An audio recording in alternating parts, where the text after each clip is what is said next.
So 20 minutes of meditation is not as great as 3 hours of meditation. And it's actually not how we work. For us, we believed in quality as opposed to quantity. We spent the whole day preparing to meditate. So in Hindu philosophy, what comes before meditation? Concentration. Concentration comes before meditation. So you need to learn how to concentrate in order to meditate. And we believe that you can't meditate if you can't concentrate. So we spent the whole day focusing on concentration. So when I spoke with someone in the monastery, I spoke with another monk, I gave them my undivided attention. When I worked on my laptop, I focused on working on my laptop. When I swept the sidewalk, I focused on sweeping the sidewalk. So throughout the day, I'm practicing concentration. Now when I go to sit down to meditate, I'm really focused and I can have a dynamic meditation session. And I always use the simple analogy of, take Usain Bolt, for example, the sprinter, right? I don't know much about him except he won 3 gold medals, fastest man on earth from Jamaica. I can make an assumption and tell me if I'm wrong that his whole day is structured, that he eats the right kinds of food and drinks the right amount of water. He goes to the gym. If you look at the boy, he's ripped, right? Probably works out, runs every day, I'm sure, sprints, does all kinds of things. But his whole day is preparing him for 9.57 seconds or whatever it is his world record is, not the other way around. And people come up to me all the time, Brian, and they say, Dandapani, I'm so stressed out, I've got so much happening in my life. Do you think if I meditate for 5 minutes in the morning, it'll help my whole day? I'm going like, well, what are you doing the remaining 23 hours and 55 minutes? That's what I want to know. Because if you try to meditate for 5 minutes in the morning and the rest of the day you just live a chaotic life, that's not, it's a good start, but it's not really helping you. It's like eating a carrot in the morning and then eating hamburgers and fries all day and hoping to have a healthy diet. You have to understand that your whole day, your lifestyle is what's going to support your meditation practice at the start, and then your meditation practice grows, and then it turns around and supports your lifestyle, but not the other way around. You don't create a meditation practice to support your lifestyle. You create a lifestyle first, meditation second, then meditation affects the lifestyle, not the other way around. And everybody in the West has got it. Most people don't have clear priorities in life. For me, my goal is to simplify my life, simplify the number of people in my life, and simplify the number of things in my life. We only have a finite amount of energy each day, right? But every year, we have more people in our lives. Is that a fair statement? More Facebook friends, more people you're connected with, but your energy stays the same. So that's not a proportionate growth. If your energy is increasing every year proportionately with the number of things and people in your life, then we don't have to talk about this. But your energy level is the same. But the amount of people and things in your life are growing almost exponentially. So whereas that doesn't work.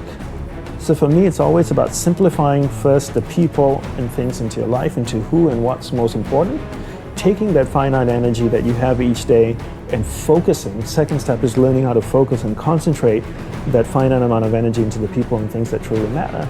Now you start to create a lifestyle that you actually love because you're invested into people and things that matter. And the byproduct of that is happiness. Yes, happiness is not a goal. And if you ask most people, what do you want in life? They say, I want to be happy.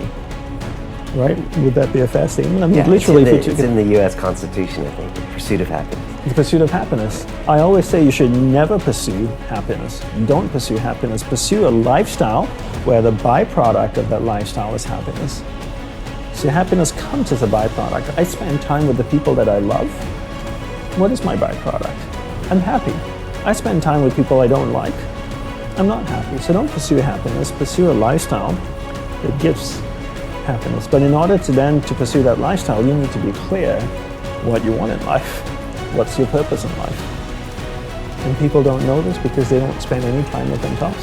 Wine with these entrepreneurs, and I asked them, I think it was like 12:30 in the morning, I asked just everyone at the table, what's your purpose in life? Nobody could answer. 2 people said, I don't know.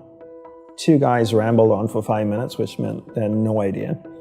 One lady had no, one of the wives said, I don't know. The other wife started talking and then she broke down and attacked her husband.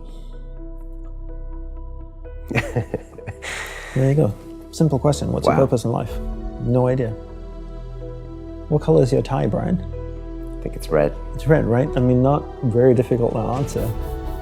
But people don't know because they never spend any time with themselves. I always say, People make time for everything and everyone else in their life, but they never make time for themselves.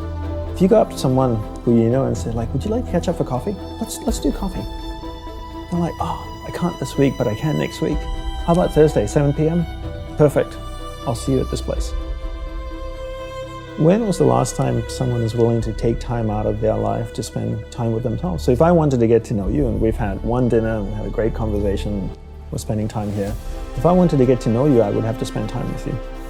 We'd have to meet up for coffee, a glass of wine. If I really want to get to know you, maybe we meet up once a week. Every Friday night, we go out for a glass of wine, we chat for a couple of hours. After a year, I'd get to know you really well, you get to know me really well. But it requires me spending time with you. So if you want to get to know yourself, you need to spend time with yourself. But in a way that you can inquire, right? So people say to me things like, oh, I walk my dog in the park, that's my time with myself. And you're like, no, it's not. That's you walking the dog. People go like, oh, I go for a jog, that's my alone time. No, that's you jogging, avoiding traffic, watching where you're stepping so you don't trip and fall over. Spending time with yourself is sitting down, closing your eyes, not interacting with the outside world, and actually going inside and having that conversation. The same conversation I would have with you and say like, hey Brian, so where did you grow up? You know, you said California, do you like to surf? No? Hate the water? Love the water? Tell me, right? And people don't have that conversation, and because they don't have that conversation with themselves, they don't end up knowing what they want in life.